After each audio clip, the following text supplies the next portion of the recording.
গ্ৰহণ কৰা হৈছে।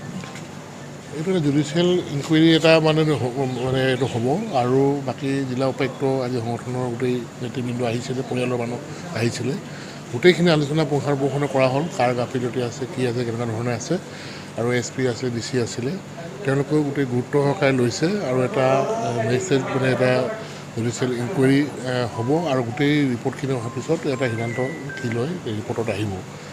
তাৰপিছতে আৰু জিলা উপায়ুক্তৰ ফালৰ পৰা যিখিনি সহায় কৰিব লাগে তেওঁ আমাক এছুৰেঞ্চ কথা দিছে, সেইখিনি তেওঁ কৰাৰ মানে ব্যৱস্থা কৰিব আৰু SP ফালৰ পৰাও যাতে ইনকুৱাৰী ভালকৈ ইতিমধ্যে তাতে OC আৰু কনষ্টেবলজন মানুহক ছাছপেণ্ড কৰাই হৈছে যাতে ইনকুৱাৰীটোত যাতে কোনো ধৰণৰ বাধা নহয় তাৰ বাবে ব্যৱস্থা লৈছে আৰু এটা আমি ভাবোঁ এটা ন্যায় পৰিয়ালে পাব।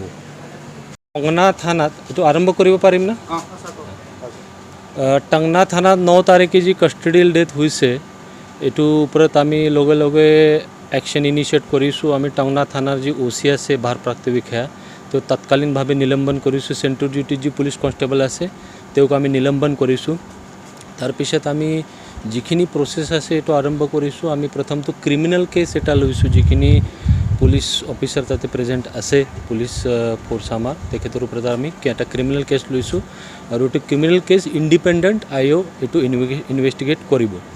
তাৰপিছত NHRC যি গাইডলাইন আছে এইটো গাইডলাইন মতে আমি গোটেইখিনি ৰিপৰ্ট আছে NHRCত পঠাইছোঁ।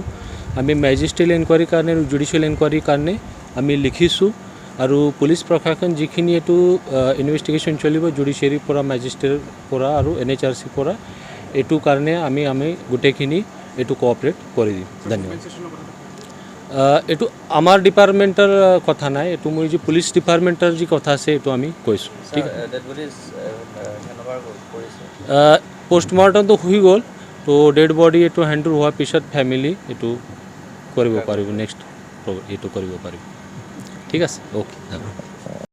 যথেষ্ট এটা উত্তেজনাময় পৰিৱেশ সৃষ্টি কৰিছিলে আৰু তাৰপিছত আজি প্ৰশাসনৰ সৈতে পৰিয়ালবৰ্গ আৰু দলৰ মানুহৰ আলোচনাত কি ধৰণৰ সিদ্ধান্ত লয়?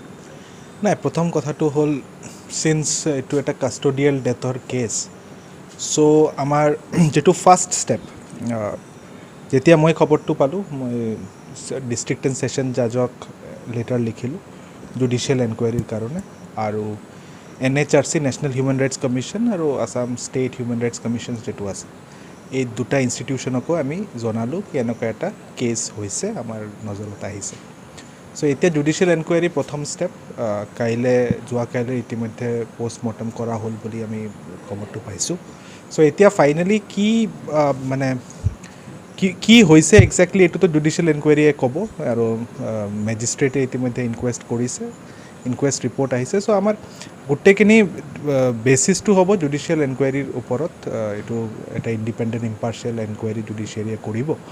চ' তাৰ আগতে আমি একো কমেণ্ট কৰিব নোৱাৰোঁ কি একজেক্টলি হৈছিলে। নেক্সট দ্বিতীয়তে ৰিগাৰ্ডিং পৰিয়ালৰ কিছুমান হেৰিৰ কথা আছে, তো কম্পেনচেশ্যনটো এনেকুৱা ধৰণৰ ক্ষেত্ৰত ডিজাষ্টাৰৰ নিচিনা নহয় কি আমি ডাইৰেক্টলি DDMA ফাণ্ডৰ পৰা দিব পাৰোঁ।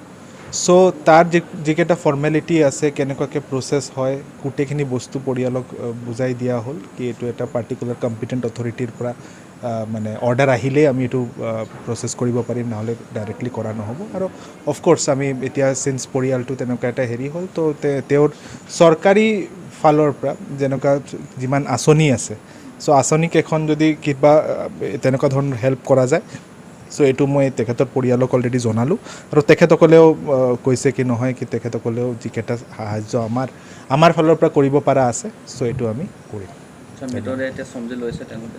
এতিয়া তেওঁলোকক মই এতিয়াও খবৰটোতো মই পোৱা নাই, কিন্তু জাষ্ট মিটিংটো শেষ হ'ল।